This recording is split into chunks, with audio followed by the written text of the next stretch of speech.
মই কৈছে সেইদিনা কোকৰাঝাৰত ৰাজনাথ সিং ডাঙৰীয়া আহি আছে বুলি কৈছে। আহক একো নহয়, এইটোতো নিৰ্বাচন হয়, চবে আহে, প্ৰাইম মিনিষ্টাৰো আহিব পাৰে, কোনোবা অমিত শ্বাহো আহিব পাৰে বা শ্যাম ছাৰো আহিব পাৰে। এইবিলাক নিৰ্বাচন হয়, চব দলে আহিব, কংগ্ৰেছৰ নেতাকৰ্মীসকলেও আহিব, বিজেপিৰ বহুত নেতাকৰ্মী আহিব। ইয়াত কিন্তু আমাৰ কোকৰাঝাৰ লোকসভাত একো প্ৰভাৱ নপৰিব, BPF দলে জিকিব।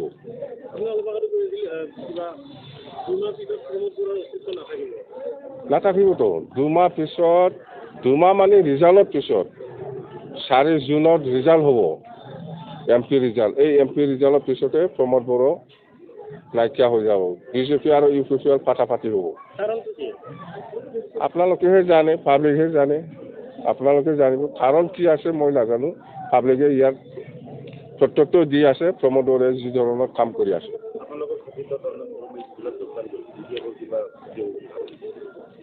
এইবিলাক কথা কৈ কিবা ভাল লাগে। এই সভামন্ত্ৰীটো কৈ আছে না, সভামন্ত্ৰী 3 বছৰ আগত মই তাক খেদাই দিছে, আমিহে খেদাই দিছে 3 বছৰ আগত।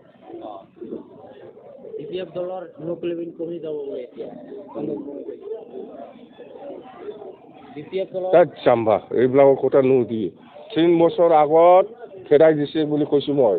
এইটো শুনক আগত, ইয়াৰ পিছত কি হৈছে BPF-এ 3 বছৰ আগতে খেদাই দিছে সভামন্ত্ৰী। দে ৰাইজৰ সহায়টো বিৰাট ভাল, একদম পজিটিভ। ৰাজবংশী আছে, বড়ো আছে, মুছলিম আছে, এই অঞ্চলত যিমান জাতি জনগোষ্ঠী আছে সকলোৱে আহিছে। 4 জুনত বিজেপি আৰু UPPৰ ফাটাফাটি হ'ব, জিকাটো আমি জিকিম।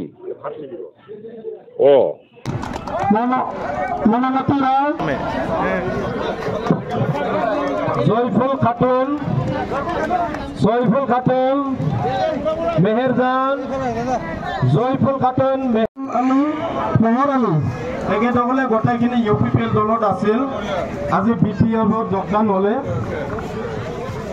ইয়াৰ পিছত আছে সুভদ্ৰা, ধনপতি ৰায়, ভৰত ৰায়, দিলীপ ৰায়,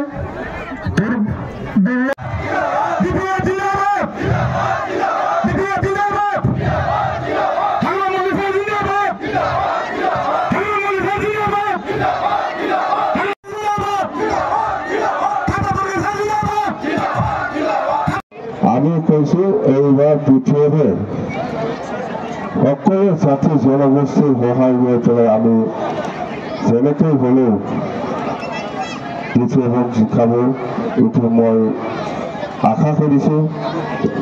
আৰু যিটো দেখিবলৈ পাইছো চবে সহায় কৰিব, BPF দলে চবে সহায় কৰিব।